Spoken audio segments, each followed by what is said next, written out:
morning, everybody. Good morning. We are Whitherward, in case you forgot. I forgot. After a long night of partying, Yes. you made it to Sunday morning. What did we do last night? We don't talk about that. Okay. You know, that's another video series. So this is Morning Breath, and got a few topics today for you. Cool song at the end of it. New song. I don't yeah. think anyone's heard this one yet, actually.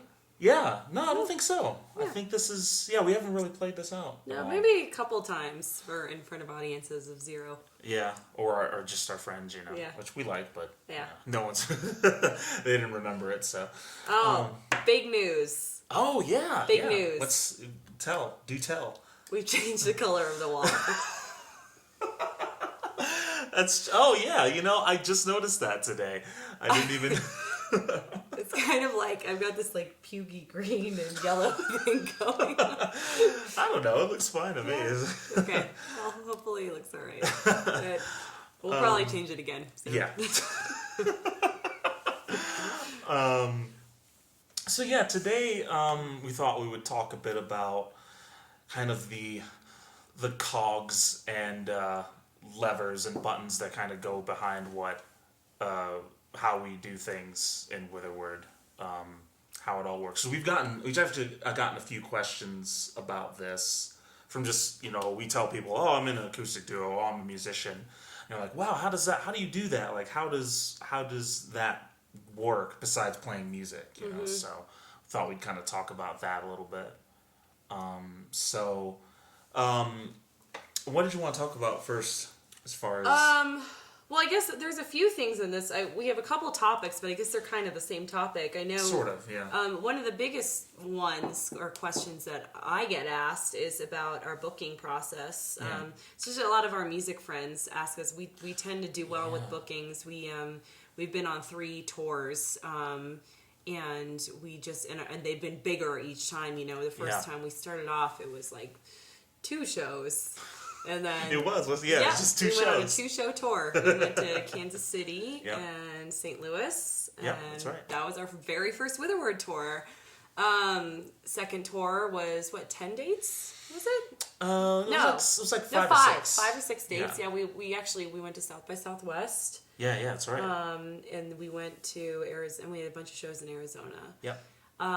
Next tour was maybe 10 dates. Thereabouts, yeah. Yeah, and then we went out west, and then our last tour was 20? Yeah, it was over 20. It was like 22. Yeah, like 22 shows was our last one. So they just seem to.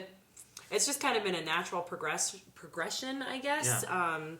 My biggest advice that I have for my music friends, as far as that goes, is go on a 2-date tour. Go on a 1-date tour. Just pick something in a city that you do not live in and go play it. Because that's your first step. It's kind of like going to the gym, like you gotta just go. That's a good way of putting it. And then you're gonna keep going. Yeah. And then you just kind of get in the swing of things. I mean, that's the best advice that I have for any musician, because we didn't know what the hell. I mean, I had been on tours before in another band and as a solo artist, but nothing like we had done. No. So we didn't really know what we were doing. Well, yeah, same. I mean, I honestly, I didn't take on a lot of the booking roles in other groups that I had been in, but, watching Ashley work, I kind of got to see how it all works. I mean, it's really just a matter of asking, kind of getting over the hump of asking. You always ask and kind of put your confidence forward in an email or a call or whatever, and just ask, because you ask enough, somebody's going to, you'll kind of find an in, and then that from there, a lot more stuff can happen. Yeah, well, that's awesome that you brought that up, because that's another huge thing that I hear a lot of artists say, and I used to say it too, is until I became a booking booker. That's what changed it for me. Is I used to say, well, I don't want to be a pest. Because you're never going to get a booking the first time. I mean, very rarely do you get a booking the first time you contact somebody. I mean, these people get multiple emails, and a lot of their emails are from artists that are shit, let's be honest. And, a lot of them are good, but they don't know. And they don't know who's serious about it. So if you email them again, they're usually bound to be like, okay, well, they really mean it. But often artists will not want to contact again because I don't want to bug them. You will never bug them. You will never be a pest. They are thankful that you followed up because number one, it shows that you're serious. Number two, they get a ton of emails. Like so many just fall through the cracks. They'll click red and then on it, and they forgot they clicked red, and so then they forget to go back to thank you so much for emailing me again. Your email just got lost in the mix. I've seen a ton like that in our inbox. Yeah, I did. We just got a booking today or yesterday. Oh yeah. I emailed that guy 4 times. 4 times. Yeah.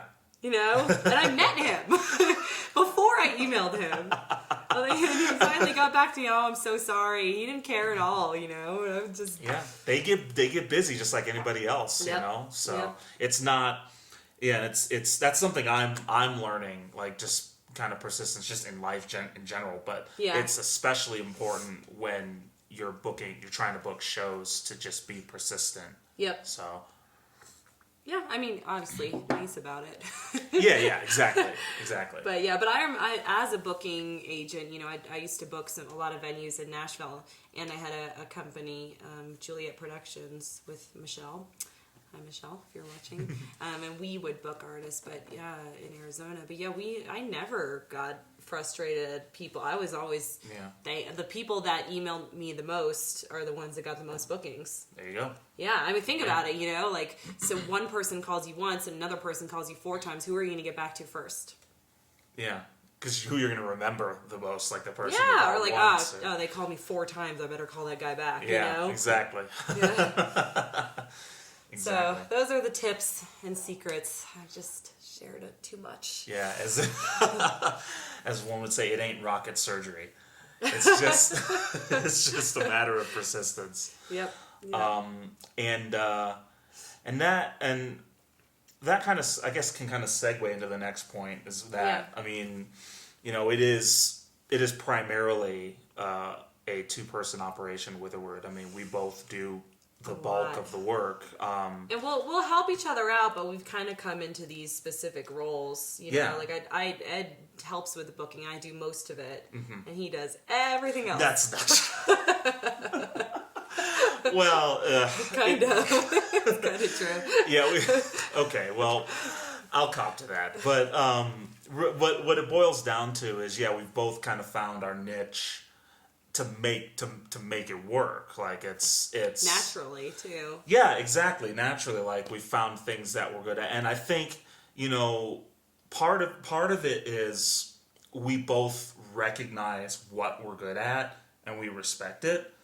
I think that's the important thing. Like you can be in groups where maybe one person does a lot of that kind of stuff, like the contacting or the heavy work, and maybe the other people are just in it to play music. And sometimes that's understood, but that can get a little frustrating sometimes if you're trying to kind of pull the whole band on your shoulders and you don't get any kind of gratitude for it.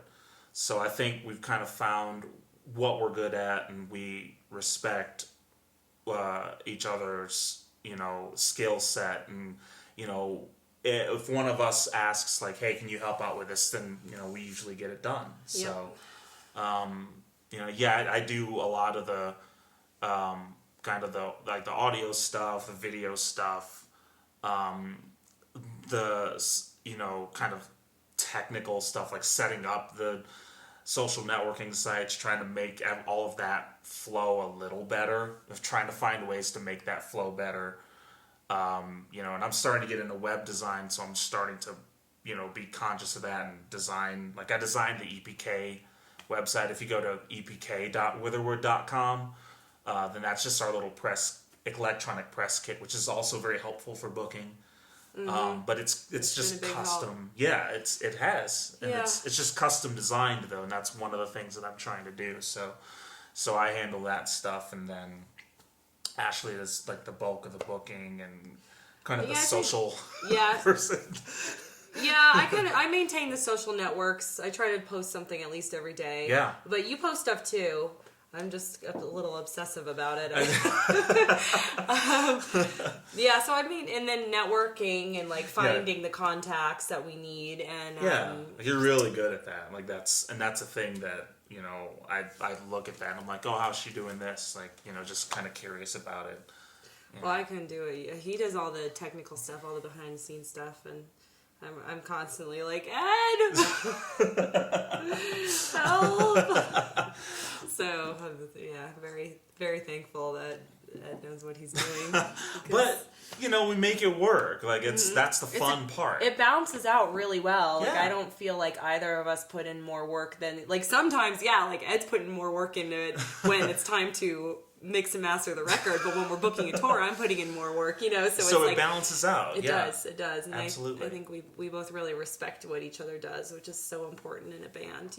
Yeah, and sometimes you like take it as implicit, but it's the thing like we remind ourselves like, oh wow, really like good job on that or good job on this, and like it's strange, and this can go for any kind of work that you guys may do. Like it doesn't matter what it is, but like just the simple fact of telling somebody like, wow, thank you for doing that, or really good job on that,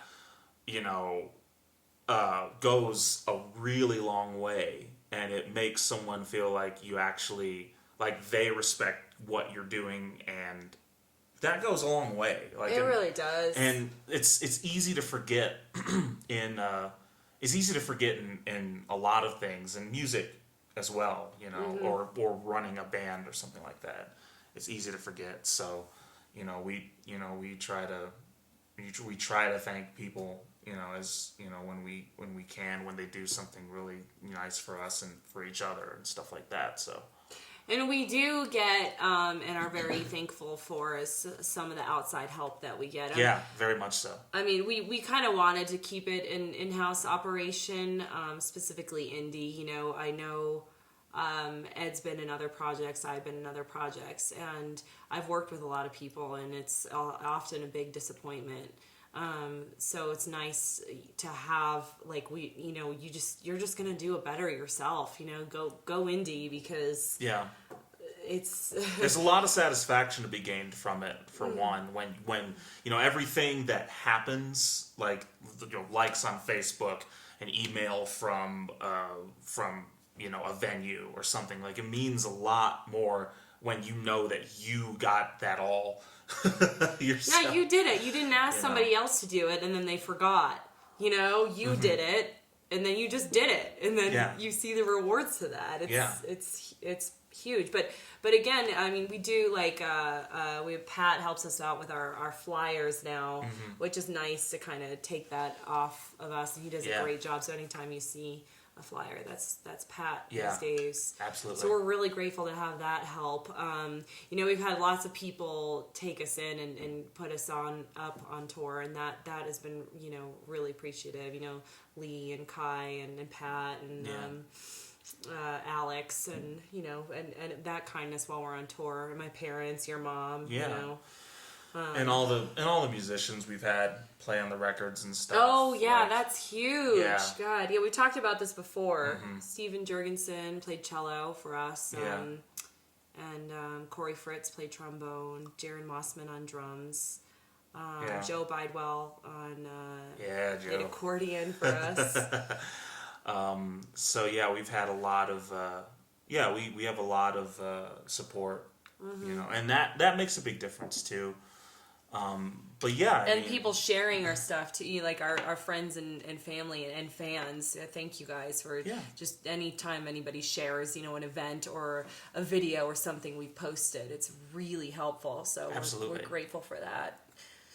So yeah, I mean it's a two-person operation primarily, but we've found a really good way to make it work. So I think that's a great it's been really good for me just to be able to have a good efficient operation where we both know we can like count on each other to get stuff done. So that really helps because we've tried to work with some folks in the past and it just didn't work out. Like it wasn't moving at the speed we wanted to move at primarily. So we're just like, well, we'll just do it ourselves, and we've found that we've had the most success so far.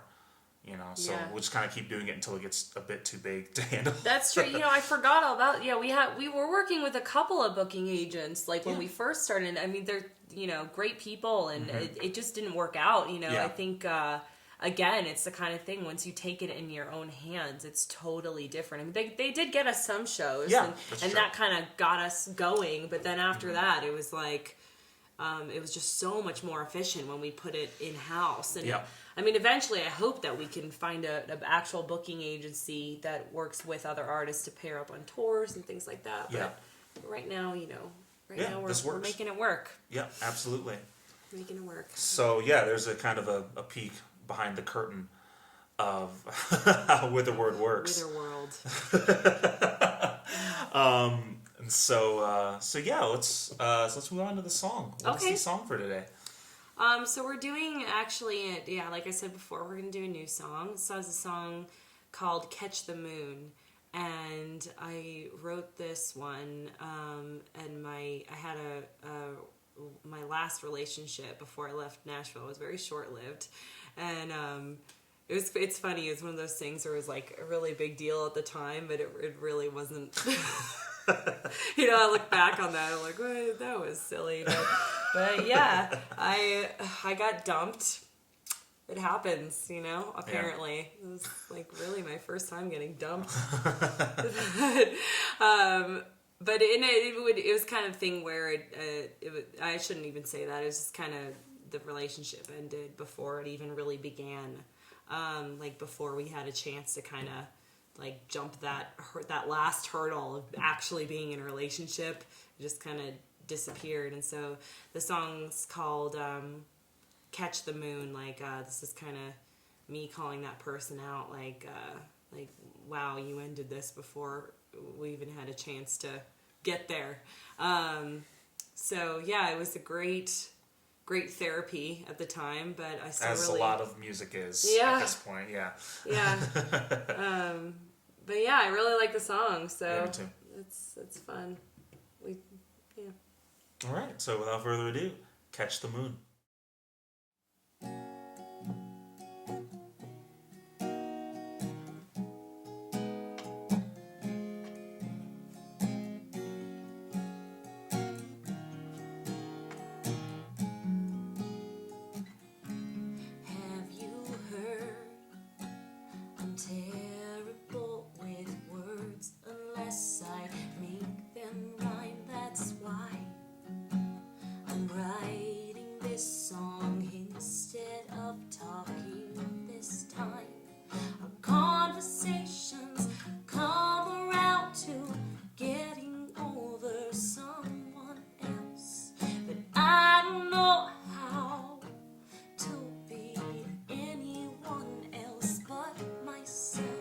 Does it all begin and end with you losing the point of this tune? Yes, you really messed up, and no, this never was love. Fishing for the stars too soon. You didn't have the courage to catch the moon, catch the moon.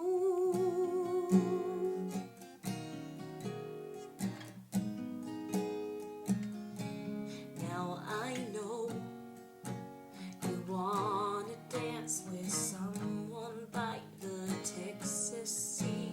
The girl you would twirl inside your mind turns out isn't me.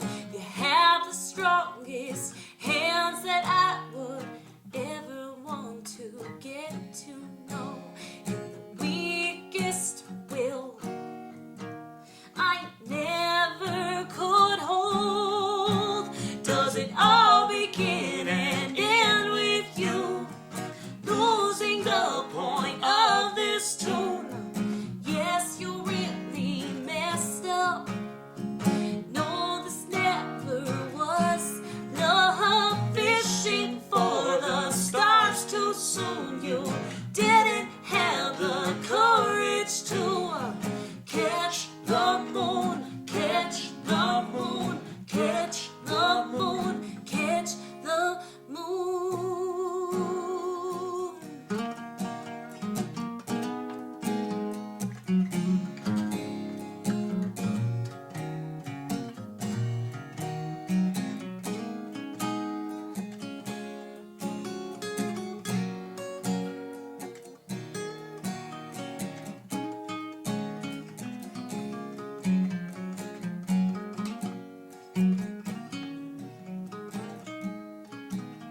the point of this tune.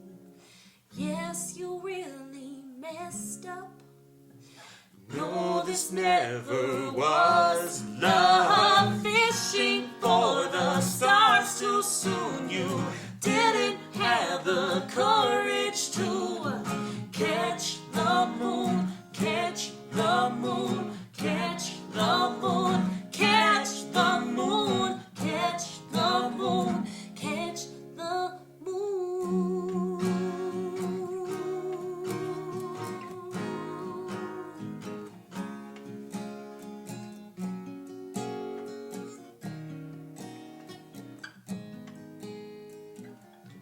Have you heard? I'm terrible with words.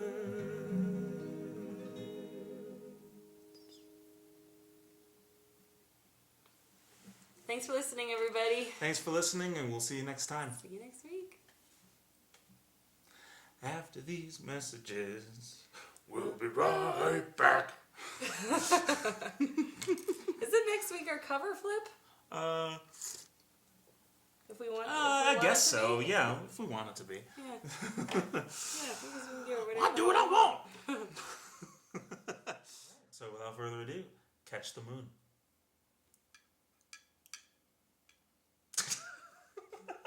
Is that you catching the moon? Yeah. Okay. I got it. I got it.